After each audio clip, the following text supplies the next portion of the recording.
everybody, Jordan Angeli here alongside Drew Moor, Colorado Rapids legend, and this is your weekly rundown.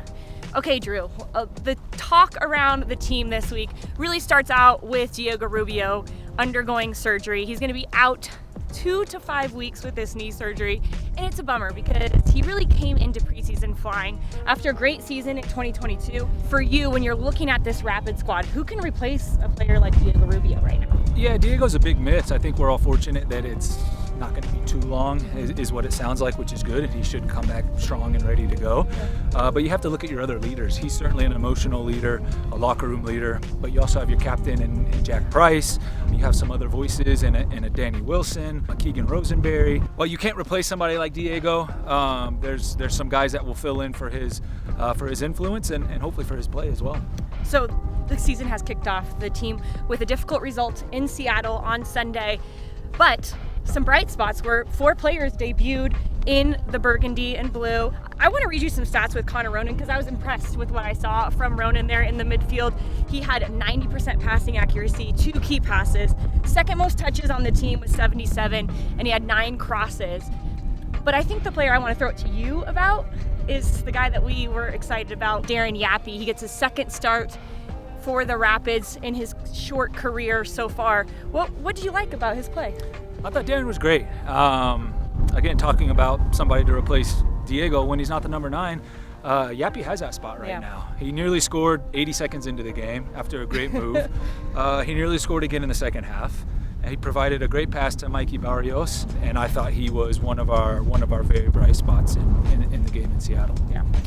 Well, now the team gets to be back here in Colorado at Dick's Sporting Goods Park to play their first home game of the 2023 season. It's against none other than Sporting Kansas City, a squad who they've been very good against, 5-0-4 in their last 9 games here at home.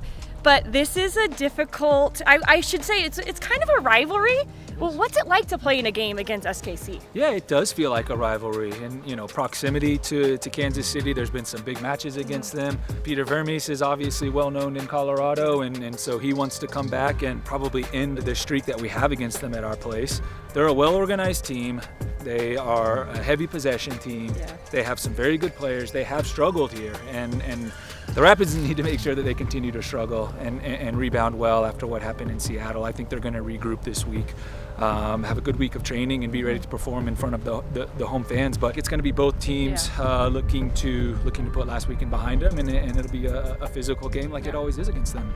That's what Drew Moor thinks. This is what head coach Robin Fraser thinks about the matchup against Sporting Kansas City. They're always good.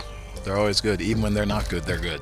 Meaning last year I didn't think they were particularly good, but they were still really a tough team to deal with. They're very well coached, very well organized, usually really highly motivated. A number of talented players on the attacking end for sure. And they're going to present some problems for us, and we have to be able to handle those problems better than we handled the problems on Sunday. All right, Drew, you were just speaking about how good this team is at home, and the Rapids, I don't know if you know this, second best team in all MLS, tied for second, so we'll keep it there. Tied for second when it comes to home winning percentage. So it's difficult to play at Dick's Sporting Goods Park if you're an opponent. They're going to try to make it that fortress against Sporting Kansas City here on Saturday. So my big question for you, Drew, is C38 is given out an oar. First one of the 2023 season. Who's it going to be on Saturday? The oars are amazing. The ceremony is amazing. All the players want to win that oar. Mm-hmm. I think in our return in 2023, it will be the return of the hometown hero, Cole Bassett, winning the first oar. The first man of the match against Sporting Kansas City. You heard it here first. Cole with at least a goal, maybe the game winner. Yeah. And the oar to paddle home at the end of the night. Yeah, big talk there. I like it. I had to put you on the spot for that. I also had a chance to put Danny Wilson on the spot and ask him about what it's going to be like to be back here at Dick's Sporting Goods Park on Saturday. Yeah, it's important. It's important that the fans hopefully come out and show their support to us. But we have to give them something to come and cheer on. So we've had a good record the last few years at home. We look to get off on a winning start at home, and hopefully this season we can make it a bit of a fortress and pick up lots of points there. Well, that's it for us. Week 2 of the rundown here with the Colorado Rapids. Drew, thanks for joining me. It was fun to chat with you. I have a feeling we're going to do a few more of these this year. What do you say? I'm down. All right. Let's do it. All right. Well, we will see you guys 7:30 p.m. kickoff on Saturday as the Colorado Rapids take on Sporting Kansas City here at home in Colorado.